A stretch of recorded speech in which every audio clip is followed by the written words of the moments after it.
de prato na mão. Boa tarde, então boa tarde a você que está nos assistindo. Já está no ar mais um Balanço Geral aqui direto de Vitória da Conquista. Uma mulher de 27 anos foi estuprada e amarrada no bairro Renato Magalhães, aqui em Vitória da Conquista. Os criminosos invadiram a casa da vítima, vizinhos ouviram gritos de socorro e chamaram a polícia. Os policiais então conseguiram entrar na casa da vítima já na madrugada de hoje e encontraram a mulher amarrada e sem roupas. Um bebê de 11 meses também foi encontrado no chão, lá no mesmo local onde a mulher estava. A mulher foi atendida pelo SAMU 192 e o bebê nada sofreu, um absurdo, né? A gente muda de assunto agora para falar sobre a greve dos bancários. Nós voltamos a conversar com o sindicato da categoria para entender como é que está esse movimento. Veja na tela. A greve dos bancários continua aqui em Vitória da Conquista, em outras cidades aí do estado da Bahia. A gente está com o Paulo Barrocas, que é presidente do sindicato aqui de Vitória da Conquista, dos bancários. Como é que está a situação hoje? A gente sabe que em Conquista 100% de adesão. Exatamente, Conquista aqui, todas as agências estão paradas, a adesão dos bancários aqui foi 100% e na região toda a gente representa 45 cidades, nós temos cerca de 80% das agências paralisadas, em algumas cidades menores ainda no movimento não conseguiu paralisar, mas a adesão está cada dia aumentando mais da categoria. A expectativa qual é? Porque a gente entende as reivindicações, além do aumento salarial, são as condições de trabalho, que isso é o que mais pesa. Exatamente. Banco é o setor que mais lucra no país. Independente se tem crise ou não, o banco sempre lucra, né? E não dá retorno nenhum à população. É o banco é uma concessão pública que ele devia atender muito bem a população, mas pelo contrário, o banco vem cada vez mais demitindo seus funcionários e aumentando as filas. E não só isso, os juros exorbitantes que os bancos cobram, tarifas bancárias também enormes, que exploram muito a população e não dá o retorno que seria a contratação de mais funcionários para que atendesse a população melhor. E com isso também, com a diminuição dos funcionários cada vez mais nas agências, vem adoecendo os bancários porque acumula cada vez mais serviço para o bancário. E além da metas que os bancos estabelecem, que os bancários têm que atingir essas metas. Com isso, o bancário vem cada vez mais adoecendo, não consegue atender decentemente a população, porque o número de funcionários é pequeno, certo? Então, e o banco não se preocupa com essas condições. Só nos 6 primeiros meses desse ano, os 5 maiores bancos lucraram 36 bilhões, 27% a mais do que o ano passado, e mesmo assim não presta um bom serviço à população e nem quer atender às reivindicações que, além das questões salariais, a gente está pedindo mais contratação de bancário, mais respeito à população e melhores condições de trabalho. Como é que estão as discussões aí do movimento da greve? Nós entregamos uma minuta de reivindicação desde o dia 11 de agosto, então mais de 60 dias que nós entregamos essas reivindicações. Os bancos apresentaram uma proposta que é de 5,5%, uma proposta que não condiz com a realidade, porque só a inflação desse mesmo período foi de 9,8%. Então ele ofereceu menos do que a inflação.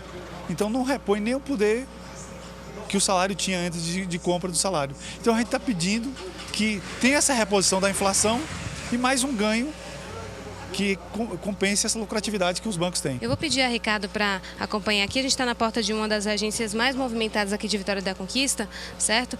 E a gente percebe que o movimento é tranquilo, mas diferente do primeiro dia, que a gente viu ainda muitos clientes com dúvidas, algumas filas, a gente vê que o movimento está tranquilizando aos poucos e a gente percebe até alguns funcionários trabalhando. Isso foi um acordo entre os bancos para que melhorasse esse fluxo nas agências?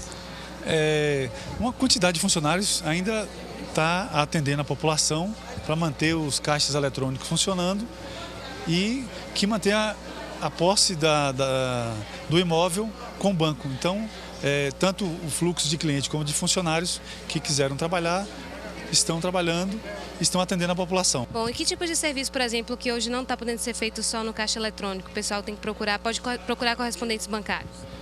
Todos os serviços que são prestados pelo banco nos caixas eletrônicos continuam funcionando normal. Os caixas eletrônicos continuam funcionando, que a responsabilidade de funcionamento dos caixas eletrônicos são dos bancos. E uma quantidade de funcionários também está dando manutenção a essas máquinas. Um depósito ou uma transação maior também pode ser feita nesses pontos alternativos? Sim, também pode ser feito depósito, como aqui mesmo nessa agência está funcionando para depósito também.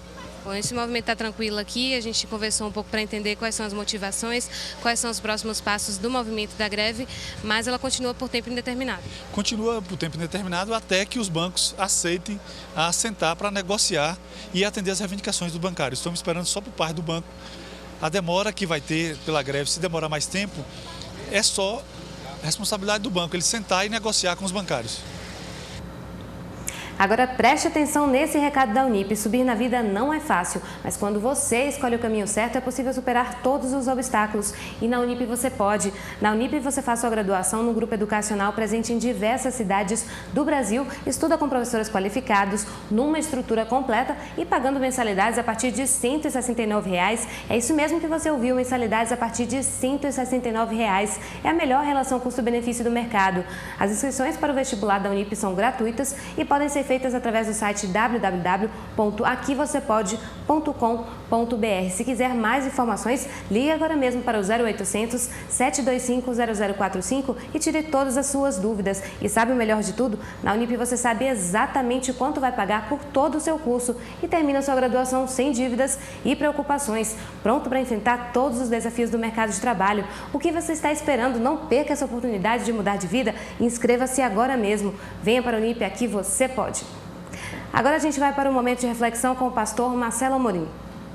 Boa tarde a todos que acompanham o Balanço Geral. Não sei se você já preparou o seu copo com água, se não, você pode preparar. Nós vamos falar com Deus em seu favor, aquele que tudo pode, aquele que disse: invoca-me no dia da tua angústia. Eu te livrarei e tu me glorificarás. Vamos buscar este livramento que vem de Deus. Nosso Deus e nosso Pai, em nome do Senhor Jesus, eu te peço por esta pessoa que acompanha agora esta programação, que precisa de um livramento, precisa de um socorro. Então, que esse socorro venha chegar, meu Pai. Que essa pessoa receba este livramento agora mesmo. Que agora mesmo ela receba esse socorro. Que ela receba a tua paz, a força que vem do Senhor. É isso que eu determino, em nome do Pai, do Filho e do Espírito Santo. Abençoe esse copo com água. Quando ela beber do mesmo, está consumada a vitória. Se você crê, diga assim seja, diga eu tomo posse. Graças a Deus, graças a Deus. Eu aguardo por você aqui na Rua Francisco Santos, número 32, bem aqui no coração de Vitória da Conquista, tá bom? Beba aí do seu copo com água e tome posse da bênção. Um abraço, que Deus abençoe a todos. Tchau, tchau. Deixa eu mandar um beijão aqui para Ana Júlia, de 10 anos, do bairro Panorama, aqui de Vitória da Conquista. Um beijo para você, obrigado pela audiência, hein? Um abraço também para Poliana e sua filha Lívia, muito fofa, viu, gente, a Lívia. E um beijão também para a mãe de Poliana, que também é um amor. Obrigada, gente, pela sua audiência. E você aí de casa quer participar do nosso programa? Ligue para o 3429-6203. 3429-6203 é o telefone da nossa produção e você pode dar a sua sugestão aí de pauta para o nosso programa. Tem também um e-mail, viu, gente? É o balancogeralconquista@recordcabralha.com.br. balancogeralconquista@recordcabralha.com.br. Não se esqueçam do Facebook, vai lá curtir a nossa página, é o Record Conquista. Intervalo, não saia daí, o nosso bate-papo hoje é sobre greve, é um instante só.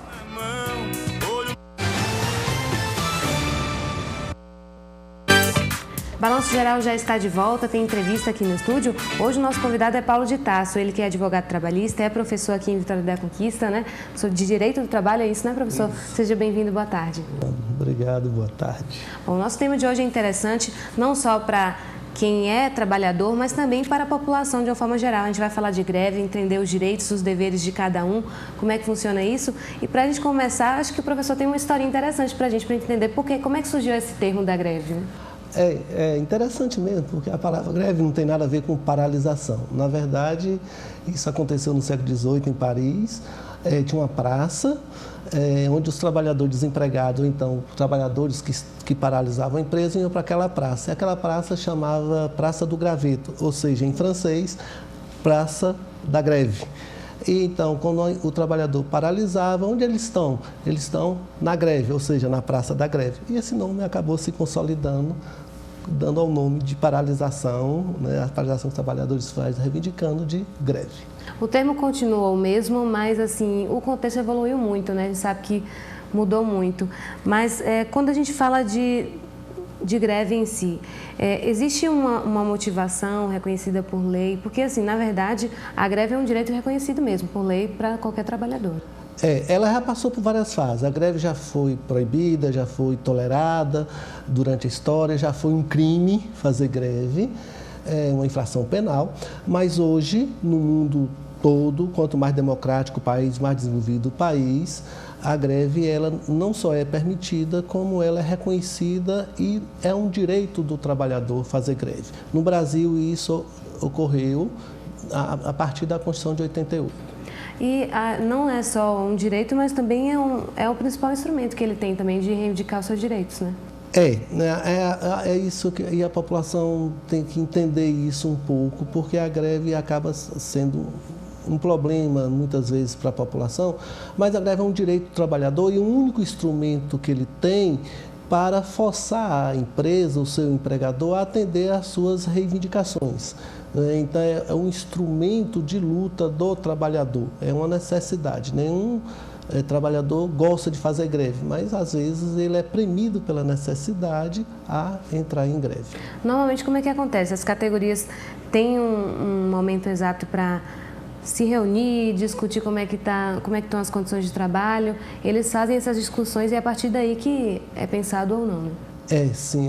Existe, assim, uma vez por ano, toda a categoria organizada em sindicato, porque sindicato tem tanto de empregado como de empregadores. Essas categorias econômica e profissional, elas se reúnem uma vez por ano, é chamada de data base. Os bancários, por exemplo, que estão em greve nesse momento, a data base é 1º de setembro. Então, eles se reúnem, empregado, empregador, bancário e banqueiro, para discutir relações, né? É uma DR entre trabalhadores e empregadores. Para discutir as relações, assim, como vai ser as relações de trabalho para o ano seguinte. E negocia. Dessa negociação pode sair um acordo e não ter a greve, ou a negociação pode se tornar difícil, o que força os trabalhadores a entrarem em greve. E aí a negociação, a greve acaba quando se fecha um acordo sobre isso. Então, quanto vai ser o salário, o piso salarial daquela categoria, as horas de trabalho, o adicional de hora extra, quer dizer, eles discutem tudo. É a única categoria social que elabora seus próprios direitos.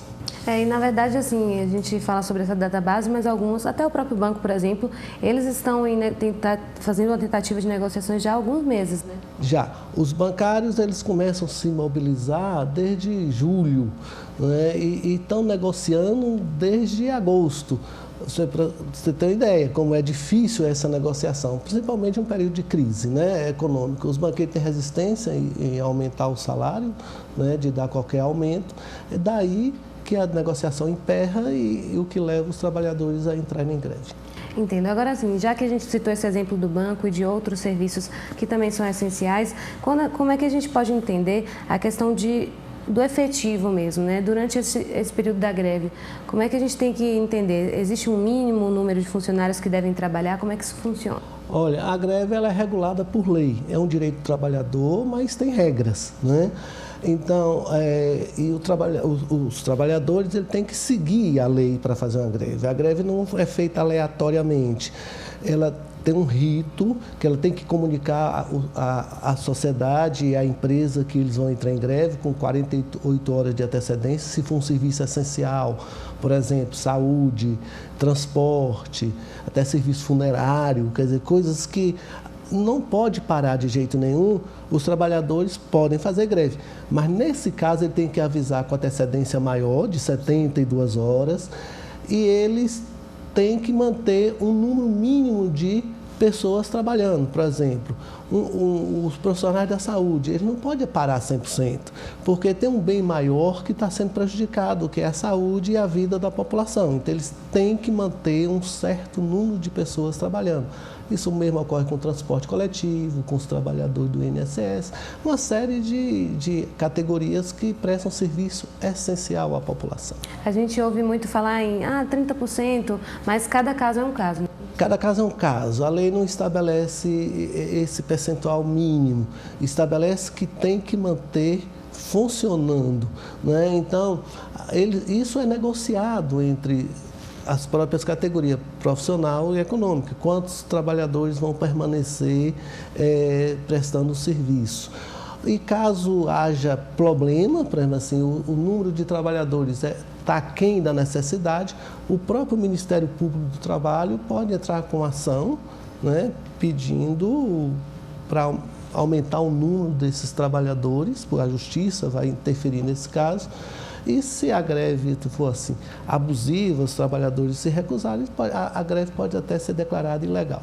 O juiz do trabalho é quem vai definir isso, né? O juiz do trabalho, o tribunal, na verdade, regional do trabalho, é quem vai julgar qualquer demanda durante a greve. Certo, agora, algo simples, mas que é muito importante é a questão do aviso, né? Acontece muito, por exemplo, a gente deu o exemplo dos bancos e de outros locais, mas assim, acontece de ter a greve, o trabalhador desatento não soube, vai dar viagem perdida no local e não consegue. Mas, no fim das contas, todos devem avisar antes, né? A gente vê isso muito na televisão, né? Que você entrevista uma pessoa na porta do INSS, eu não sabia que estava em greve, perdi a viagem, eu vim aqui no banco, vim pagar uma conta, viajei não sei quanto. Isso é fato. Mas os trabalhadores normalmente comunicam, dão entrevista na rádio, na televisão, antes de entrar em greve, comunicando à sociedade. O problema é que tem muita gente que não assiste, não vê, ou não presta atenção, ou quer também arriscar. Quem sabe eu vou ser atendido. E aí acontece de não ser atendido e fica chateado. É complicado. Mas para a gente tentar esclarecer de uma forma mais rápida aqui, o trabalhador que está em greve, ele tem direito de receber o salário? É uma questão importante. A greve é uma suspensão do contrato de trabalho. Por lei, não. Senão seria férias. Né? Você não trabalha e recebe, e aí posso ir para a praia. Não. Durante a greve, a empresa não tem a obrigação de pagar o salário, porque as obrigações estão suspensas. O que pode acontecer é um acordo durante a negociação de os trabalhadores, né, tentar recuperar o tempo perdido, para o professor repor as aulas e tal. E nesse caso, aí a empresa pagaria os dias parados. Jogo rápido aqui também, só para a gente finalizar. Algum membro da população que estivesse se sentindo lesionado de alguma forma, prejudicado de alguma forma por causa de alguma greve, acesso a algum serviço, pode recorrer também, né? Veja só, como a gente está agora no meio de uma greve de banco, então hoje existe mais facilidade de se pagar a conta por meios eletrônicos, mas se ocorrer de ele não ter conseguido, é possível ele procurar o juizado do consumidor tal, para tentar, ou então a própria empresa para providenciar outros meios de ele pagar a conta. Mas prejuízos em si, ele não vai ter como, por exemplo, os estudantes, a universidade está 4 meses parado. O estudante vai perder o semestre, quer dizer, esse prejuízo ele vai ter, dificilmente ele vai conseguir repor esse prejuízo. É complicada a situação, mas vocês viram, né, que dá muito pano para manga aqui esse assunto, mas foi muito bom esse papo, muito esclarecedor. Obrigada pela sua presença. A gente fica por aqui e amanhã tem mais Balanço Geral, ao meio-dia com Tom Ribeiro e 1h40 em ponto, aqui direto de Vitória da Conquista. Eu espero você, hein? Até lá. Corre ligeiro, menino, ligue a televisão. No Balanço Geral, a verdade em ação. De prato na mão,